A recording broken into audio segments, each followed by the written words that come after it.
નડિયાદ પાલિકામાં 32 કરોડનું કૌભાંડ। નડિયાદના વોર્ડ નંબર 12માં કોર્પોરેટર અને શહેર કોંગ્રેસ પ્રમુખ હાર્દિક ભટ્ટે મ્યુનિસિપલ કમિશનરને આવેદનપત્ર આપી આઉટસોર્સિંગ એજન્સીઓ દ્વારા આચરાયેલા 32 કરોડના કૌભાંડની પોલ ખોલી છે। મુખ્ય આક્ષેપો અને માંગણીઓ: શ્રમદાનનું ઉલ્લંઘન। વર્ષ 2011થી કાર્યરત એજન્સીઓ દ્વારા શ્રમિકોને લઘુત્તમ વેતન, પીએફ, ઈએસઆઈસી અને બોનસ ન આપી શોષણ કરાતું હોવાનો આક્ષેપ। તપાસની માંગ। દસ્તાવેજોનું ફોરેન્સિક ઓડિટ કરાવી નિવૃત્ત ન્યાયાધીશ દ્વારા નિષ્પક્ષ તપાસ કરાવવી। કડક પગલાં। દોષિત કોન્ટ્રાક્ટરોને બ્લેકલિસ્ટ કરવા અને મિલીભગત ધરાવતા અધિકારીઓ સામે ખાતાકીય પગલાં લેવા। ચીમકી: વ્યાજ સાથે બાકી રકમ નહીં ચૂકવાય તો કોંગ્રેસ હાઈકોર્ટ અને વિજિલન્સના દ્વાર ખખડાવશે। રિપોર્ટર શીતલ ભટ્ટ, ખેડા।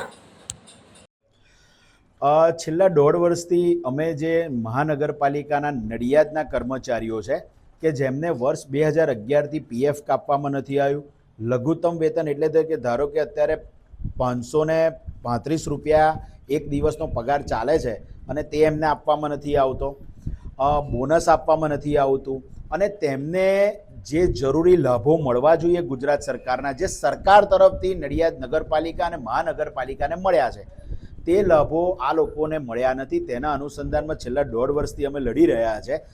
આજે સાહેબને આવેદનપત્ર આપવામાં આવ્યું કે ભાઈ અમે આટલા વખતથી આ લોકો માટે જે રજૂઆતો કરી છે તેનું તમે શું ધ્યાન ઉપર લીધું છે?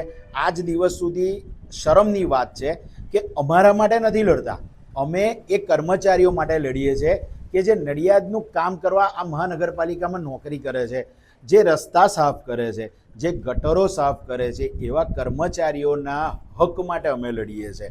એમને પૈસા મળે, એમને એમની મહેનતનું ફળ મળે, એના માટે લડીએ છીએ। અને આ પૈસા જ્યારે ચોક્કસ અધિકારીઓ દ્વારા જે તે સમયમાં અને ચોક્કસ વ્યક્તિઓ દ્વારા ખવાઈ ગયા હોય ત્યારે એની અમારે રજૂઆત અધિકારી સમક્ષ કરવી પડે છે। બોનસના પૈસા આજ દિવસ સુધી બોનસ મળ્યું નથી અને ધારો કે મળ્યું હોય તો બેંકમાં મળ્યું છે તો એમનું એકાઉન્ટ પ્રૂફ નડિયાદની પ્રજા જાણવા માગે છે, કારણ કે આ નાનું કૌભાંડ નથી। ઓછામાં ઓછું 30થી 32 કરોડ રૂપિયાનું આ કૌભાંડ છે જે સરકારમાંથી પૈસા આવ્યા છે અને કર્મચારીઓને મળ્યા નથી।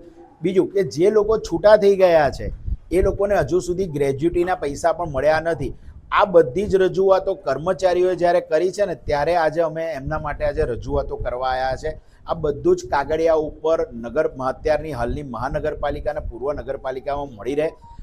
અમુક ચોક્કસ અધિકારીઓનું આ બહુ મોટું કૌભાંડ છે જેની અંદર નડિયાદના અમુક લોકો પણ સામેલ છે, એટલે આની તપાસ થવી જોઈએ, કર્મચારીઓને ન્યાય મળવો જોઈએ।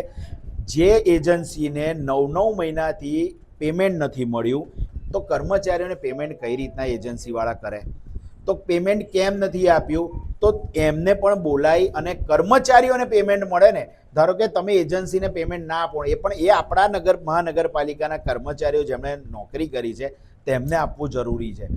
એટલે આ બધા જ અનુસંધાનમાં આજે અમે જે મોટો ભ્રષ્ટાચાર થયો છે અને કર્મચારીઓને જો આજે ભ્રષ્ટાચારનું ખરેખર ઉજાગર કરી અને તપાસ નીતિ નિયામક રીતે તપાસ કરવામાં આવે ને તો એક કર્મચારીઓને 7.5 થી 8 લાખ રૂપિયા, 8.5 લાખ રૂપિયા સુધીની રકમ એમને મળે છે, કારણ કે વર્ષ 2011થી આ મોટો ગફલો છે।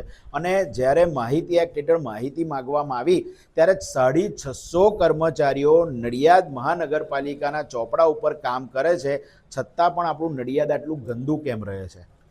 આપણા નડિયાદમાં લોકોને સુવિધા કેમ નથી મળતી? એનું એક કારણ છે કે ચોપડા ઉપરના કર્મચારીઓની સંખ્યા કરતાં અમુક કર્મચારીઓ ભૂતિયા છે, અમુક કર્મચારીઓ નોકરી ઉપર નથી આવતા પણ એમના એકાઉન્ટમાં ડાયરેક્ટ પગાર પડે છે। આ બધી મિલીભગતથી કામ થાય છે। સફાઈ કામદારો જોડે પણ આ જ રીતે કરવામાં આવે છે, જે રાત્રિ સફાઈ દરમિયાન કામ કરે છે કે દિવસે સફાઈમાં કામ કરે છે, તો એ નડિયાદના લોકોને કેમ લેવામાં નથી આવતા? બહારથી કેમ એજન્સીઓ દ્વારા? અને તમે એજન્સીઓને કહો કે ભાઈ લોકલ, ગુજરાત સરકાર કહે છે કે 85% કર્મચારી તમારે લોકલ હોવો જોઈએ, તો આપણા નડિયાદના કર્મચારી કેમ ના લેવામાં? અત્યારે નડિયાદની ચારે બાજુ ગંદકીનું સામ્રાજ્ય ફેલાયેલું છે।